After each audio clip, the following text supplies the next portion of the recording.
Matt Lemke here with Through Gamer Goggles. We're at Gen Con 50, backed in a corner in the exhibit hall because it's quiet. And I'm with Leonidas from Monolith Games. No, Mythic Games. Yes. Doesn't it say, oh, you guys are sharing a booth? Yeah, absolutely. Okay, that's why. Because on the map it says Monolith Games, and yeah, I thought it was Mythic. You know, a year ago I sat with you guys at Scotty's Brew House, and we talked about Mythic Battles. Mythic Battles, yep. Yes, and it was two companies already. So on Mythic Battles, it was co-published by Monolith and Mythic Games. So they were Monolith, That's I was why. Mythic Games, and I'm still Mythic Games. He's a loner. Yes. He's a loner. The models are beautiful. You guys will be happy to know that it's on target for December, right? And that's worldwide. Yes, Mythic Battles is going to come to be delivered to the backers by December. It's going to be amazing. We have like beautiful minis. The quality, we received the final plastic casts. They are beautiful, and we are on time. And with a massive game like that was not granted. And we're very happy that we did it. That was very massive. By the end of the year, everybody will receive. The people who got an all-in will receive a stack like this tall of material. I am so jealous. But okay. Well, did you run into like any I was going to say rules design questions, but that was all done last year already. So you really didn't. Well, yeah, it was. Most of it was done, but we did a big. We had a lot of demos, and we received a lot of feedback. So by the time the Kickstarter was coming, we adapted and we changed some rules. And after the Kickstarter and until everything had to go to the printer till the last minute, we made the necessary changes when there were some. But of course, the game has been play tested like hundreds and hundreds of times.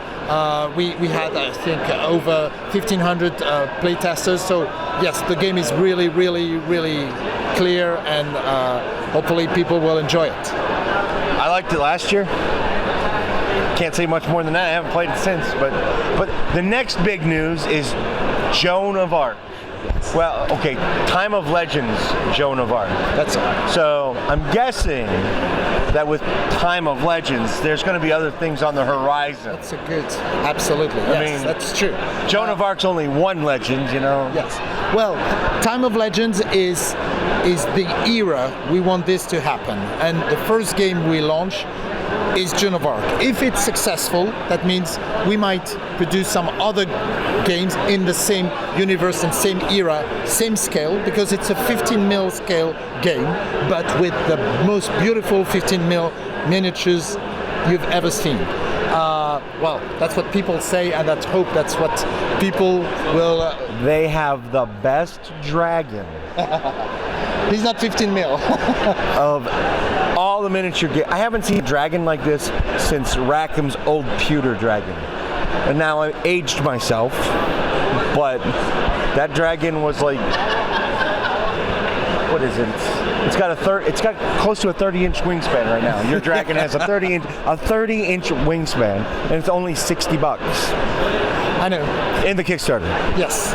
The Kickstarter, yes, because Time of Legends Joan of Arc is going to Kickstarter in October 10th, and we'll have a big campaign with exciting things.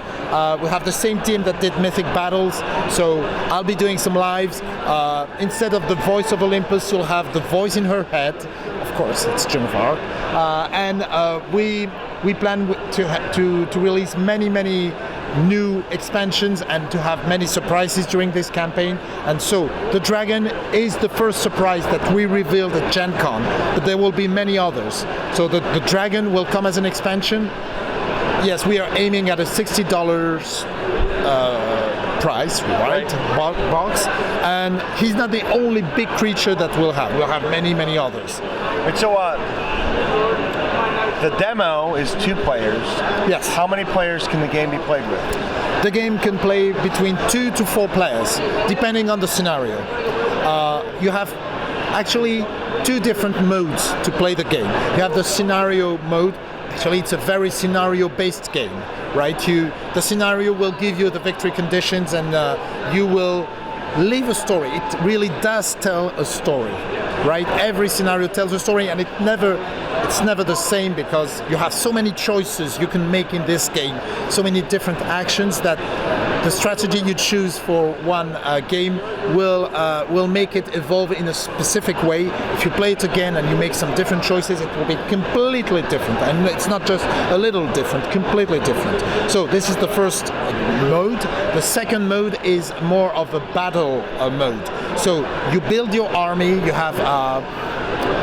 can have a French army, an English army, or the Devil's army, because it's called Joan of Arc, but it's time of legend. So every creatures, everything people believed in that time actually exists in this universe. So they believed in witches, so you'll have witches. They believed in ghosts, you'll have ghosts. You'll have werewolves, you'll have dragons, obviously. You have the devil and the demons, you'll have angels. But you won't have orcs and trolls and elves or any. It's what people believed in the medieval time, right? Right, which is a lot of hocus pocus. Absolutely. And okay, so the goal, the objective, well, in the scenario-based objective, not the battle objective, because that's what they're demoing here, right? Yes, we were demoing the scenario. The scenario-based objective, it looks like your goal is to hunt down the werewolf and figure out who the werewolf is. In this particular scenario, but we'll have 30 scenarios, so... so it's not always going to be that kind of good versus evil. No, it depends on the scenario. Some scenarios are actually famous battles that you reenact, right? And we are not in the battle mode, so it's scenario-based, which means, for example, the second scenario we have here is based on a battle, on a famous battle. So one is playing the English, and they have to bring a wagon to the city by the end, by sometimes, and they have archers with them. They don't have knights, they just have archers. And the French have many knights, and they have to prevent the wagon from arriving to the city. So, and it's really a big battle. It involves dozens of knights and dozens of archers. So it's completely different from the werewolf scenario that you saw, right? Right. And each scenario is so different that the feel of the game will be very, very different at all time. Right. And it's D6 with symbols, just so you guys know. And some of this you'll get like when I try and film a demo later. But what else makes the game unique? I mean... Well, what makes the game unique is the fact that even though we're playing with 15mm miniatures, you get to talk to non-player characters. When you meet a non-player character, like this crone, you don't know if she's a witch or just an old woman. Well, when you meet a non-player character, you draw one card from their deck, and then you have several ways to talk to her or to them. And depending on what you choose, something will happen. But you don't know, because you always pick one specific card from a deck. It's not always the same thing, and you don't know if you should talk to her friendly or if you should be threatening. And depending on that, something will happen. So it's very storytelling and narrative. And the other thing that makes it stand out from the other games is that with this scale, 15mm, we can have very impressive creatures, and we can also have buildings in the game. The game has houses, churches, buildings that you can enter. When you enter a building, you put the mini and you put it in the map of this building, and then you can search the building, and if you find a clue, then it will help you with the scenario. So it's very immersive. That's it. It's very immersive. We don't have just minis. We have trees. We have that count and do something. We have buildings. Yes. Count is important because one of the things I noticed is he moved units onto a hex because it's a hex. Now, do you build the hex map as you play? Yes. Okay. Well, you build it before you play. You make it depending on the scenario. You will build it and set it up. So he was moving units in, and then they counted up the units, and they're like, oh no, you can't do that because of the building. The building counted as something occupying the space, so he actually had to back part of what he did out of that space, which I thought was a really good concept. Yes. It's a good mechanic, and I said it right? Yeah. Thank you. He said counting, and it made me think, you know. But yeah, that's one of the unique things. So there's a lot of strategy in how you move. You have to manage your resources in this game. So it's a storytelling. It has elements almost of role-playing game, but not quite, because it's a board game. But you still have to think a lot and manage your resource to play good. So the player who will win is the one who has done the best out of his resources. So it mixes all of these elements into a very immersive game and beautiful game, because we put a lot of details in the artwork. Well, you can see it's really nice. The minis are very, very detailed, and we received at Gen Con the first plastic minis, and they are very, very detailed for this scale.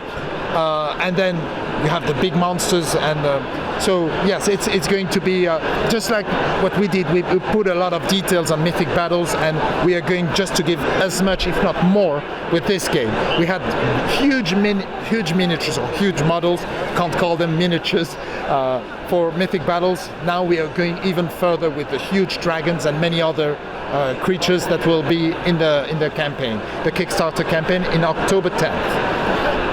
You want to add anything?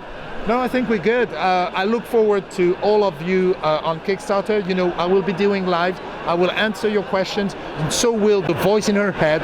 So we'll be very present. We are very committed. People who followed us on Mythic Battles know that even after the Kickstarter was finished, we never stopped communicating. We give you regular updates. We are committed until everybody has received the game, and even after. So we look forward to, and I look forward to talking to you during this campaign on Kickstarter, October 10th. Thank you. Thank you very much. Oh, you're welcome. Bye, guys.